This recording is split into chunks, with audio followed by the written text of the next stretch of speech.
see how he reflected on his own novel. And I came up with those bizarre interviews, which seemed to be totally wrong. And so I figured, you know, what's the distance between my very sensible read and his very, you know, illusory notion of what he was doing?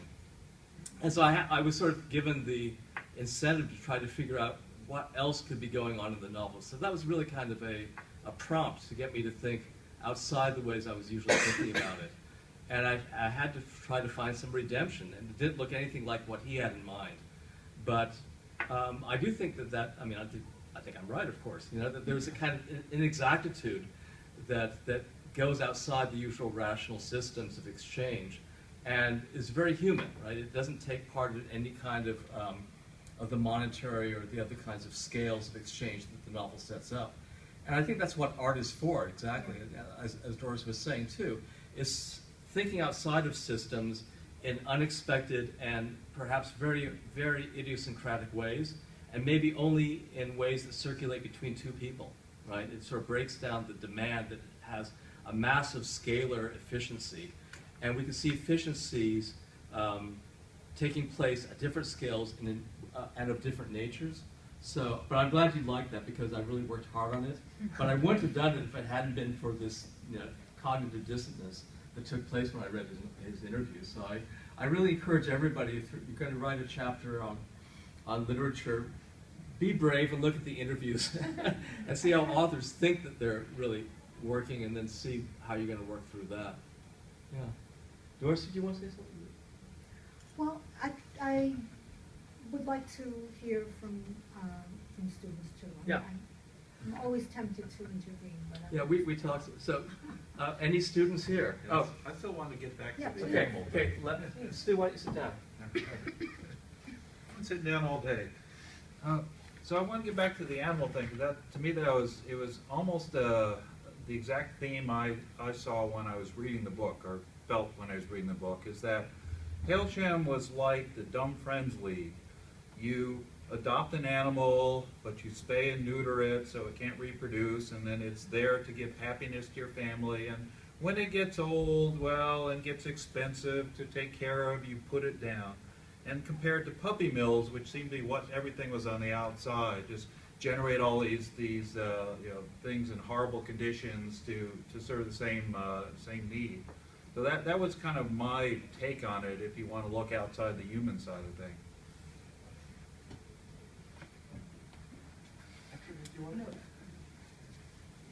Okay, how about somebody from maybe, whose turn is it, Duke or Santa Barbara? Duke? Santa Barbara's talking. We may have to mute him.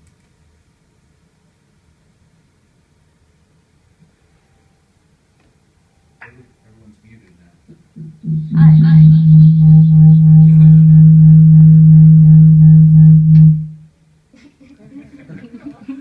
Go ahead. Hi. All right. You gotta be your own. And then when you talk, you'll pick it up here. Okay. Unmutes. All right. I'm assuming you can hear me. Okay. And I guess the comment that I have, based upon what Stu had to say, and based upon what I think David or Dave. I think everyone's muted. Okay. You're not muted. Okay. All right. All right. Okay, great. So the comment that I had, based upon what Stu had to say and what Dave or David said earlier, sorry if I got your name wrong, is just this idea of disgust, and when does disgust determine how we react to something, and when does disgust not play a part? So it seems like the concept of repulsion is what sort of ended up with the end of Hailsham. Mm-hmm. And at the same time, I guess I never really figured out why Miss Emily was so repulsed by when she looked at the students, and whether it was a repulsion by the actual object that she was looking at. Was it the students that were repulsing her, or was it the whole constructed situation. And then I think it's interesting that when we're repulsed by something, usually what happens is that we create sort of a rule to make sure that that action doesn't happen. So you might look historically at things like incest, bestiality, gay marriage, and then how there are certain things like puppy mills or slaughterhouses where we could be entirely repulsed by it if we see a video of it, but still not create a rule to ban it. So I guess I'm just interested by this like concept of how disgust determines what actions we take. Great. I think it's Duke's turn.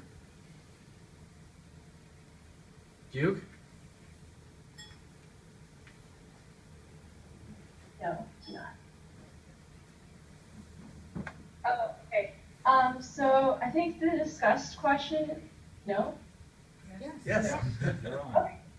I think the discussed question is really interesting. I think part of it goes back to the whole like concept of creating the other, in that if you can find a way to like subtype people, I don't know if this makes sense, but like the concept of like stereotypes and that sort of thing. If you subtype, you can find a way to make things fit into your schema and then normalize like deviance from that norm. So then it becomes a lot easier to just let disgust be your norm and then just focus on that, if that makes sense. So I hope that is constructively contributing to the conversation. Are we on? Looks like it's unmuted. Okay. Yeah.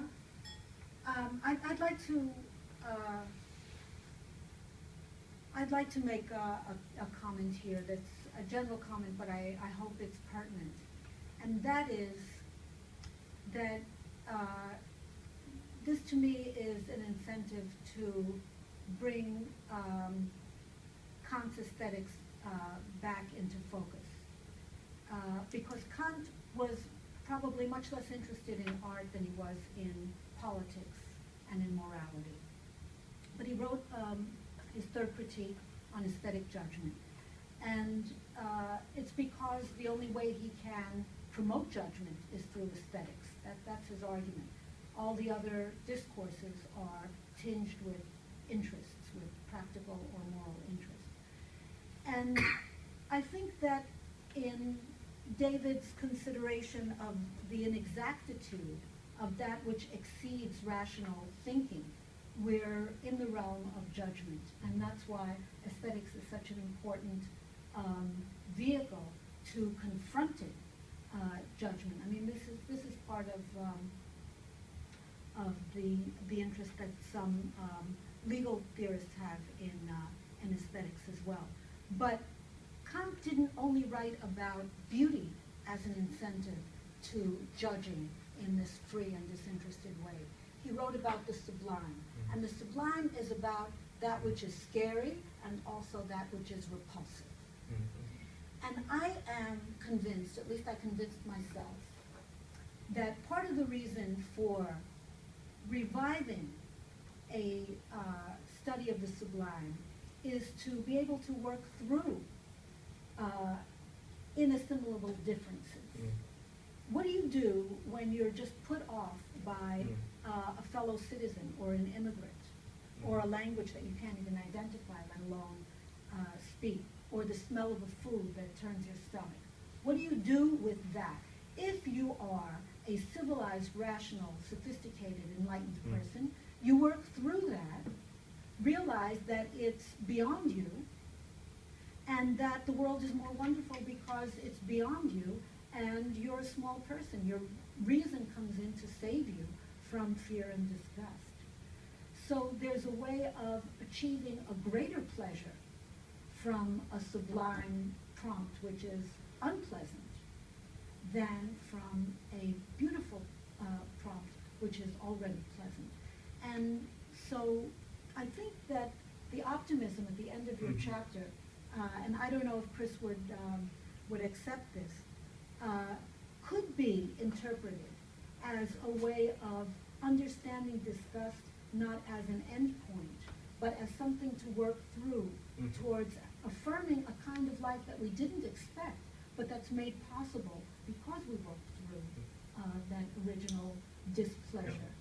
So again, for practical reasons, I think that reviving our readings of standard aesthetic philosophy can promote, you know, the kinds of conversations that keep us in academic talk, but also have very healthy practical consequences. Great. Okay, I think it's over to Santa Barbara. Chris?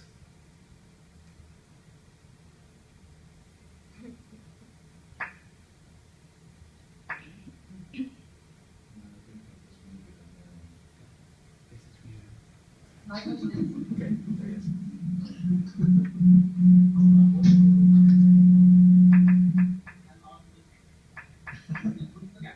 In Never Let Me Go, education is the means by which students are indoctrinated with a philosophy that expects community and the greater good, and the significance of the individual experience. To what extent would you argue that this notion of communal mindedness presents itself in American higher ed?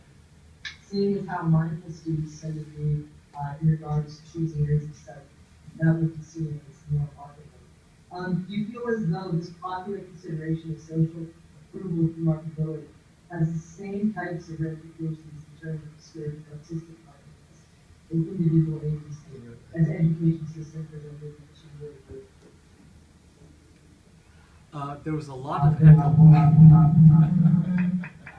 There was a lot of echo on that, so could you maybe say it again without, maybe you need to mute one of those over there?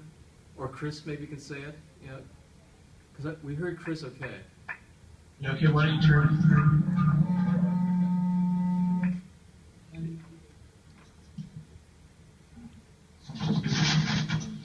Can you hear me? Yeah, that's fine.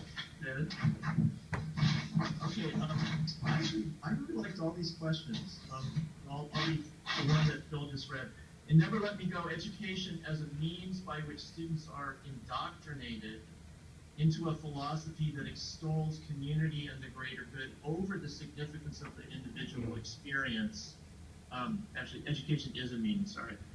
To what extent would you argue that this notion of communal mindedness or indoctrination presents itself within American higher education, seeing as how mindful students tend to be today in regards to choosing areas of study that will be seen as highly marketable? Do you feel as though this popular consideration of social approval through marketability has the same types of ramifications in terms of discouraging artistic mindedness and individual agency as the education system presented in Ishiguro's work? Can you hear me? Can you hear me? Okay, Chris? Can you hear me? Okay, great. That's an amazing question. And all I can say is yes, absolutely. You know, that's fantastic, right? I mean, the way in which, precisely the ways in which art is in that novel turned into a commodity and only as an instrument toward further life, but the further life is still within that system, right? So you never get outside the system. And also the notion of being a meaningful contributor to society, right? That meaningfulness is only read in terms of a total sacrifice of all other life ambitions. So yeah, but I would like to hear from other students too, but thank you for that question, it's amazing, thank you. What about some others?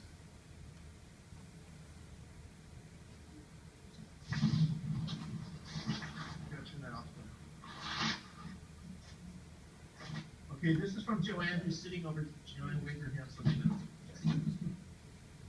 What parallels, if any, do you draw? Okay, this is actually similar to Hailsham and the American University. I think that drones' docile acceptance of their fate might relate to Americans' acceptance of the conventional educational path, so to speak, wherein many Americans are expected to have a university education, no matter how high their cost. From my own perspective, it seems that people of my generation don't really have much of an alternative. Do you agree? It seems like too much. If this seems like too much of a stretch, that is where today's students, because of job market demands, are sort of like the clones in the novel. What do you think Ishiguro intends for this narrative to be as an allegory for in the modern world, if it's not that, right? If it's not just about today's students being clones. Yeah, I think he's more general than particular, and you know, he wrote this novel before the crash, so I think that some of the issues that are so obvious to us now and lead us to interpret the novel in very particular ways weren't really part of his sense of things, but it might have been on the horizon. So that's why I think it's a more general purpose type of message that he drives. That's just taken on much more immediacy now, given the economic situation. But I'd like to hear your thoughts, Chris. I mean, since you've written so much about how notions of public community through the culture wars became constricted and distorted into a particular economic purposefulness. I mean, how do you feel the novel works in that regard? You're muted. Why not? Yeah. No, now. Yeah. Yeah. Yeah, well, I mean, I'm really very close to Doris on this particular point, where it seems to me that the university is really about personal and aesthetic education, and that includes for science students. In other words, that it's about human formation. You know, I sort of agree with Nussbaum as well on the point of the importance of creating, you know, developing creative capabilities. And that score, the novel seems to me to actually be saying that, you know, these people, they get educated, they're doing education through kind of peer relationships. I mean, this is absolutely the center of the novel. Something that Kathy has talked a lot about in the book that we've been reading in here over the course of the term. You know, sort of a peer development, a peer mutual development. So from my point of view, the education that the students have in Helshem is a huge success, because it develops consciousness, self-consciousness. It develops a consciousness of and about the kinds of narratives that they are telling themselves about their own lives, which is in exactly the way that you, David, talk about as the thing that literature does. So I guess what I would say to Joanne and some of the other questions here that are along these lines of our students being put out as clones, even if that is sort of the logic of the larger system. You know, Kathy's been a big critic of this as well, and it's certainly a central issue in Helshem, you know, in the medical establishment, that is basically set up clone farms that these then progressive educators try to turn into schools. So that, you know, while still being mindful of the structural issues, there does seem to be all this work going on the inside and through the relationships that is very positive. How about we also have some questions about your reading of Aristotle, and you know, some of the comments, some of your argument in the preface and the introduction, if you're interested in that. Sure. Yeah. That was not as enthusiastic about Aristotle as it might have been. Yeah. The introduction in the Deliverance of Others discusses Aristotle's views on rhetoric and how the validity of an argument is based on the emotions of the listener. Effective acts of rhetoric, this is a quotation, rely on the listener feeling that he could find himself in the very situation of being described. What if the listener in question cannot put himself in the other's perspective? Can he still feel emotion or empathy towards the other? And this is partly a question about the difference between Aristotle and Adam Smith in your reading. Yeah, I think the notion would be, again, it's like what we talked about before. It's not a matter of so much either or, but effectiveness. And so not being able to identify with whatever situation is being put out there as being the required common ground, I guess that's another way of looking at it, would be that you might have some perception and some sympathy toward the position being promulgated, but it wouldn't have that extra dimension of an almost intuitive sense of rightness. And a lot of what Aristotle talks about is the notion that a rhetorician will never give you the sense that you've been taught something, but rather that you've come to a conclusion that you would have arrived at eventually yourself. So the speech act is really a matter of, and this is what gets back to all we've talked about here at Stanford this quarter about education as nurturing and cultivating an imminent capacity in the individual. It's just a matter of the educational system being able to create forms of identification with the collective project. So, getting back to Aristotle, yeah, I think that it wouldn't be a matter of either or. He's just giving, it's almost like a handbook on how best to persuade your audience of something. And he says one critical tool would be to make them feel like they have a vested self-interest in the project. But if their self-interest isn't immediately available, and this is why I think the question is really interesting, then how much power does secondary or tertiary sets of interests?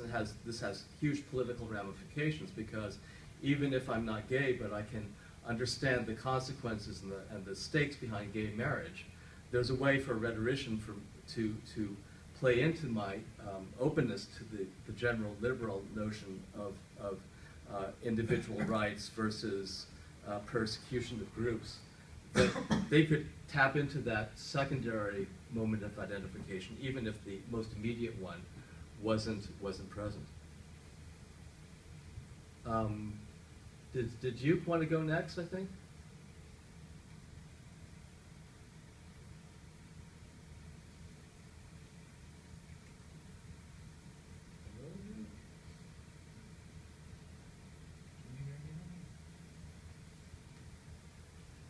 Who's up next? Okay. Chris is muted. Duke is muted too. Kathy, can you come on? Yeah. Okay. Why don't you or one of your students have a question or remark? Jade, why don't you come up with me, talk with me? So, the back channel from Duke has been very active, although the front channel has been less so. So when you go on Twitter later, use #FutureEd, and you'll see we've engaged in a pretty aggressive back and forth. Jade and I and Barry, you want to come up and join us, Barry?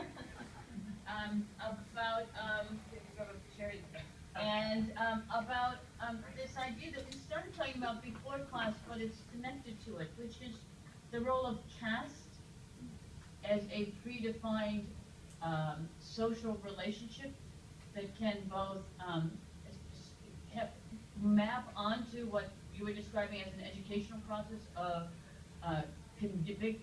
creating the individual in relationship to the, oh good, ooh, I'm a less big head.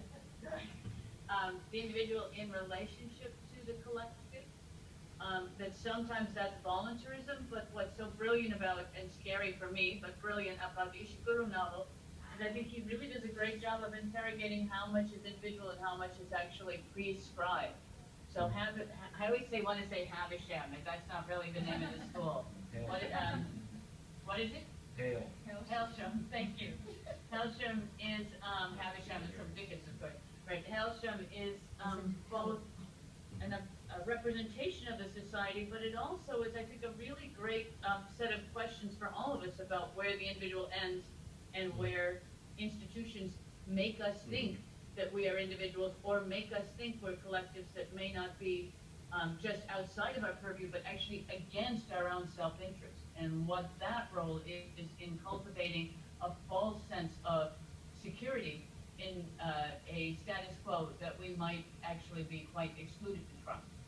And that one part of the educational process is to normalize, in Stuart Hall's sense, to normalize a process of assimilation that in fact we might want to never be assimilated to, because the image might be quite negative. for us as individuals. So our success within the institution makes us even more vulnerable, not less vulnerable. So that's a long version of the 140 character tweet we have been going back. But I'm gonna let Barry and Jade talk about that issue, and I'm gonna get out of the way. So I think the interesting thing that I'm thinking about, just from my perspective and my disciplinary background, I'm in communication studies. We do lots of cultural studies. I'm in performance studies and media and technology studies. I have an obsession with bodies. And so when I start thinking of things, I think of the bodies. One of the things that I love about literature is it brings in all of those narratives outside in culture, like the idea of the author being dead is that once the book is out there and it's being written outside at the time of the author writing it, it can suddenly bring in all of this baggage. And we're talking about bodies and animals and all these wonderful things, and I like to go back to the cell. And it makes me think of the HeLa cell, which is directly related to education and bodies and the ability to clone and make things better. And I guess I'm thinking about it in terms of also the spaces of disgust, which is where this started. What does it do to think of a body as disgusting or not human, and where do we start placing the recognition, and where do we start putting it on structure, which I think is what our conversation is. Like when does it stop being bodies, and when does it become a system of something else? And why do we make that separation in the first place? And what I was mostly, what mostly set me off was actually Leslie, I think, was the one who brought this up, who spoke here at this table earlier. When she was talking about, I think about like the puppy mills and slaughterhouses, and how people will say that you would usually create a rule when something disgusts you, but then I talked about utility, and people say, well, slaughterhouses are horrible, but people do have to eat after all. I mean, it means an important part about feeding human beings. Why would we ever? It may be disgusting, but we value the utility of it and are willing to put our own flimsy morals aside for the benefit of society. And I was thinking about how people rationalize things that disgust them, yet people don't do anything about it, either because there's some utility or because they feel that they have no voice, or because they have no impact on the things that disgust them that they don't want to do about it, which is why we see expressions like the lesser of two evils, so on and so forth, or necessary evil, I'm sorry, and so on and so forth.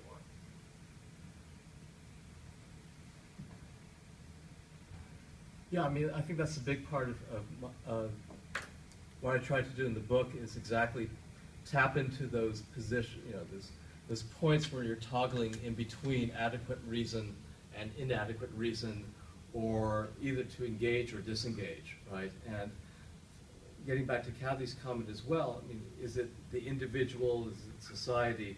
That's another toggle point. And one of the key elements that Chris mentioned in my reading is this idea of exchange. And throughout, I mean, this is what fascinates me, is this primary and indisputable value of contributing to society. I mean, this is something that no one evades or no one wants to evade, even at tremendous cost. So you're toggling between how much of yourself are you going to give over to society, and what exactly you're giving yourself for, and how the clones are just basically asking for the minimal amount of recognition, and how that seems to be something that is not only not forthcoming, but as Natasha said, is met with this idea of repulsion. So it's not even that they're being repulsion or pity. Right? Either one of those kicks in, and neither one of them is satisfactory. So Doris, did you want to say anything, or at one point you want? No, I said what I wanted to Okay. say. Anybody else from the Stanford side of things want to? Come on, you're taking it for granted. Can I ask something really quickly, just that Sure. I think is related to that and related to the conversation that's been happening, especially as we move more towards education. And that is, what is the role of choice in all of this utility? Because the clones don't have a choice in terms of what they are, and in education, we heard somebody say, this is what we're supposed to do, that's the narrative we're given. We aren't given a whole lot of choices, and choices different depending on who the person is, obviously. But I'm just wondering what people's thoughts are on the role of choice and utility and discuss. So I think that's why the casting was really interesting, because when you think of people who are in the lower caste and places. They don't have a choice in terms of the types of work they have access to. Yeah, I'd really like to hear people's thoughts on that too, for two reasons. One is, this book started off as you might see in chapter 1. I really intended to write a book about rational choice theory. And then I realized I didn't have the math skills to really do it adequately. And I didn't really like it to begin with. So I backed off of that. But the idea of choice is really fundamental. And one of the things that came up in some discussion here was a reading of the novel that really was concerned with the clones as being sheep-like. I mean, other comments on the novel have said, you know, they're like the Jews during the Holocaust. I mean, going peaceably to their slaughter. So I'd like to open that up to students to see, you know, what your thoughts on it, because I think that's a very strong reading and a very big question, and it goes back to a lot of things that we discussed earlier about the educational system and its ways of creating subjects and citizens on top of that. So, does anybody here want to pick up on that point, or? I actually, I'll try to get in front of one of the screens. I actually thought this was one of the aspects of the book that I found a little bit hard to believe, because it didn't seem like they knew what they were supposed to do until they were ready to leave the whole schooling system. And so I thought it was a little bit unrealistic that there wasn't some kind of revolt. And so it's a little bit hard for me to buy into they just went completely peacefully into this, because it's not like they were indoctrinated with this idea that we're always going to be donors. And even in the activities that they were doing on a daily basis within the schooling system they were in, they weren't constantly donating things there either. So to me, I felt a strong relatability to all the characters in the novel. The thing I thought was particularly interesting was the character of Tommy, actually, and looking at the role of how his creating art changed throughout the novel. And so when he first started and they told him he wasn't good at it, he basically decided he was going to become a joke, he wasn't going to participate. And then later when it regained some meaning because he thought it might result in a longer life, then he was willing to take up a new thing, actually create an entirely new art form, which was really kind of inspiring. And then even after he found out that it actually wasn't going to do any good, he continued to do it, but instead of making it a public thing, he began to do it as a very personal item. And so I thought you really saw three different uses of art within that context for Tommy understanding his place in the world and his relationship with other people. So that's what kind of stood out to me, but I didn't really see the education system as being what was forcing this mentality of sheep. Great. How about some other folks at Santa Barbara, do you? I think we're going to have to be ending very quickly. We have like about 3 minutes more for our session, our Google Hangout session. Are there any, do you want to make anything, including comments? If you want, I can introduce a little economic behaviorism into the rational choice article. I made that comment on the Google Doc.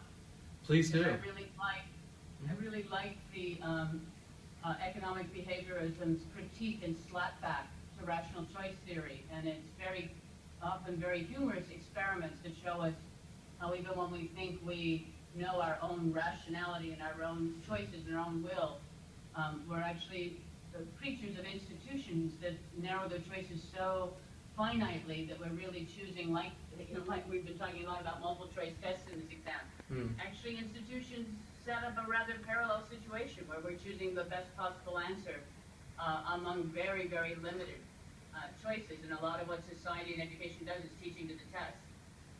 That was a big metaphor, but it's actually, I think, not so. I think Larry Sommer's rational choice theory is a reductio ad absurdum of itself in some ways. As both of you point out in your introductions in different and parallel ways. That was really fascinating. But if you haven't read economic behaviorism, it's very useful as a corrective or as a counterpoint of view to rational choice theory. I want to make one comment about rational choice theory from my very limited reading of John Elster, who's one of the main authors, and you cite him. And it relates to a comment that Kip just made about what it means to identify yourself as an artist, whether or not you're doing successful or even good art, right? Elster talks about rational choice as the ability to self-constrain when one is working. You inherit hard constraints of time and resources and talents. But a rational person chooses more constraints than are necessary in order to make rational choices. And the leading examples that Elster gives in a book called Ulysses Unbound are artists. Artists know how to write a sonnet in a straitjacket of rhymes and meters. They know how to choose a black and white film when they have color available. They know how to choose 3 gestures instead of 10 as a choreographer. So there's a way in which becoming an artist, and this goes back to a very early point that you made, is a way of opening up possibilities where they look as if they don't exist, because one isn't exactly a victim when one decides to be an artist. And I think that that has to do with a comment that Chris made before about students educating each other through the narratives that they created, unbidden, but artful. And so I wanted to connect those 2 comments, yours, Catherine, and yours, Kip. I love that, Doris. I think especially goes back to that idea of unlearning. One of the most important things about being an artist is not just acting within constraints, but really having an intimate familiarity with those constraints in order to know what's in them. Yes. And I think the self-deception of rational choice theory is that somehow that isn't a practice in and of itself. Whereas artists, I think, so brilliantly understand those constraints as conventions, and that transcription of constraint to convention is the work, for me, is the artistic inspiration. Yes. I mean, but that's a really deconstructive, profound, introspective act, and it's one reason our class over here meets for 6 hours. The great session for our MFA students happens to be at the same time that UC Santa Barbara and Stanford could meet, so we have an overlap where halfway through the class, the MFA students come in from their grid sessions into this class, and it adds this amazing energy, because here every grid student in the Experimental Documentary Arts MFA program, our first MFA program, has to go through a session where their work is critiqued before everybody, and then the next week somebody else's is. So it's a whole process of understanding not only the conventions they're working with, but the conventions they themselves instill in their own works of art as a communal practice. And that's been so rich for our class, even though it means meeting from basically 2:30 till 8:30 every Wednesday. It's an incredibly rich experience. And in the next project we're all going to be doing in our group of designing higher ed from scratch, it's that artistic practice which is so profoundly helping to shape what it means to take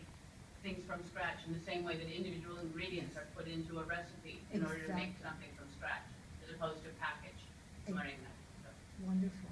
Well, I mean, on that note, you guys have to go. But next, the next Hangouts will be with Doris from Cambridge and then Howard from Marin, and we'll be talking about NetSmart and precisely this idea of creativity, innovation, collaboration.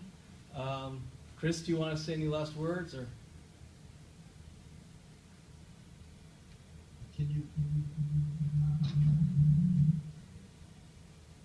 I'm thinking about violence and disgust and improvisation. I was just thinking about what the Duke folks were talking about in the context of Doris's prologue, which we talked about earlier, as sort of a methodological preamble to the kinds of activities that Kathy's talking about, where you sort of build it from scratch. I mean, that seems like such an important example of Bogota, sort of a street situation where people are normally defensive, disgusted, phobic, and then another structure is put in place that disrupts that, and then these other kinds of interactions start happening. So anyways, folks were, in that last round, as Kathy was talking, I was just thinking about what the sort of the academic equivalence of that would be, or are, that we're already sort of doing in our current structures. But the academic insertions are what excite me too. How do we use what we're thinking? And is that a rhetorical question, or do you have? No. Are you going to answer that, Chris? no, it's an invitation. It's not a rhetorical question. It really isn't. I said, it's not, it's an invitation, it's not a rhetorical question.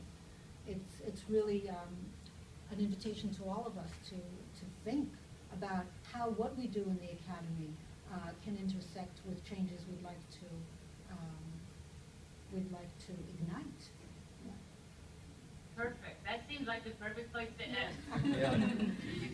Take care, Mark. Okay, see you next week. Thank you for including me. Well, next week too. Okay, bye-bye. Thank you. You can hang up, I guess, unless you want to stay on long. No, see, how do we hang up? Okay, this Probably the hang up phone. Yeah. Okay. It's an old-fashioned phone, but someone's still right. It's useful. Do we want to take a break now and then come back in like 10 minutes or so? Okay, like 42? Yeah.